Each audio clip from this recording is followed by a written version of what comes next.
The girl was walking home from school when she didn't notice a van following her. A few seconds later, the van pulled up beside her. The door slammed shut, and the van sped away. The girl was lying unconscious in the back of the van. The girl disappeared without a trace. The case remained unsolved after years of investigation. But one day, the girl was walking home from school when she didn't notice a van following her. A few seconds later, the van pulled up beside her. The door slammed shut, and the van sped away. The girl was lying unconscious in the back of the van. The girl disappeared without a trace. The case remained unsolved after years of investigation. But one day, 11 years later, this girl with dark circles under her eyes suddenly stumbled onto the street. Concerned citizens quickly called an ambulance. Gemma, the mother, heard that her daughter had returned. With tears in her eyes, she told her husband the news. Sam and his family rushed to the hospital. The girl on the hospital bed was pale. But when Sam saw the pattern on her arm, he confirmed that it was his daughter. Alice finally fell asleep from exhaustion. The next day, the girl recounted the details of her kidnapping. The father could no longer bear to listen, and left the room, struggling to control his emotions. The investigating officer did not stop to ask questions, because as Alice was being loaded into the ambulance, she kept repeating one name: Sophie. Sophie was the victim of another missing persons case. Sophie had also been abducted by a yellow van. Therefore,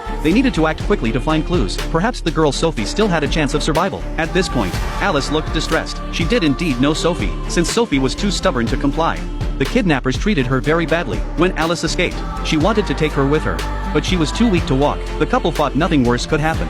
But reality always defies expectations. A nurse informed them of the test results. Alice had stretch marks, which meant she had given birth before. The police launched a large-scale search in the forest, based on Alice's escape route, but ultimately found nothing. Alice eventually returned home. Gemma comforted her daughter and urged her to rest early. After her parents left, she fidgeted with her fingers, and a strange smile appeared on her face. She returned to her room and looked at the children's photos. A strange feeling gradually emerged. She felt that their daughter was a bit unfamiliar. She told her husband about her discovery, but he didn't think much of it and comforted her, perhaps because Alice had suffered too much. At that moment, the doorbell rang. It was Julian, the detective in charge of another kidnapping case. Upon learning that Alice and Sophie had been imprisoned together, he had come from France to Germany to investigate the case. Alice told Julian she had escaped from the basement. She had also considered taking Sophie with her, but Sophie had been so tortured that she had completely lost the ability to walk. So in the end, she couldn't take her. Julian asked Alice if she could find the escape route, if she were to return to the forest. Alice's answer was full of holes. Julian quickly sensed something was off. Just as he was about to press further, Sam noticed his daughter's reluctance, and ruthlessly made Julian leave. Alice made a small gesture that caught his attention. He felt it was familiar. Julian reviewed the footage from before Sophie's disappearance. He noticed that Sophie,